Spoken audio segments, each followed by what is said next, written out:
Law enforcement shortages are impacting agencies all over central Georgia. Recently, we reported Bibb County needed about 100 deputies to fill out the roles. Anthony Montalto shows you how Senator Jon Ossoff is pushing a bill he believes will help agencies hire more officers.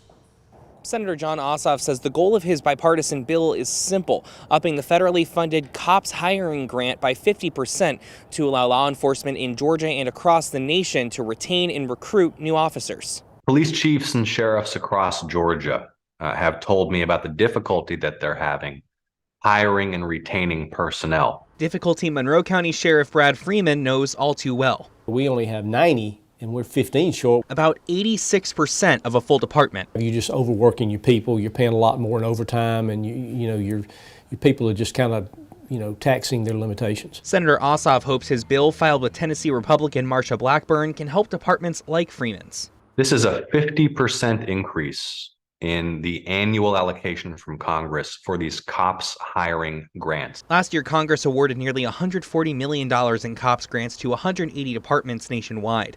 Ossoff says there's currently no background check requirement for officers hired with the grant money. His bill aims to change that. Ensuring that new recruits for these departments and sheriff's offices undergo rigorous vetting. Sheriff Freeman says it's all a good idea, but he does worry about some of the possible requirements. It would be great, but like I say, then you've got somebody on the back end having to make sure you're doing all these things the grant requires you to do, and reporting and things like that. Last year, Georgia law enforcement agencies saw about $3 million come in from the COPS grant, funding about 25 officers, mostly in the Atlanta area.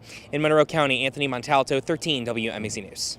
Now, the Monroe County Sheriff's Office did not get a portion of the grant last year, but Sheriff Freeman says if they had, any new hires would still go through the same background check and vetting process as all other Monroe County deputies. Ossoff's office says Bibb County Sheriff David Davis is a strong supporter of the legislation.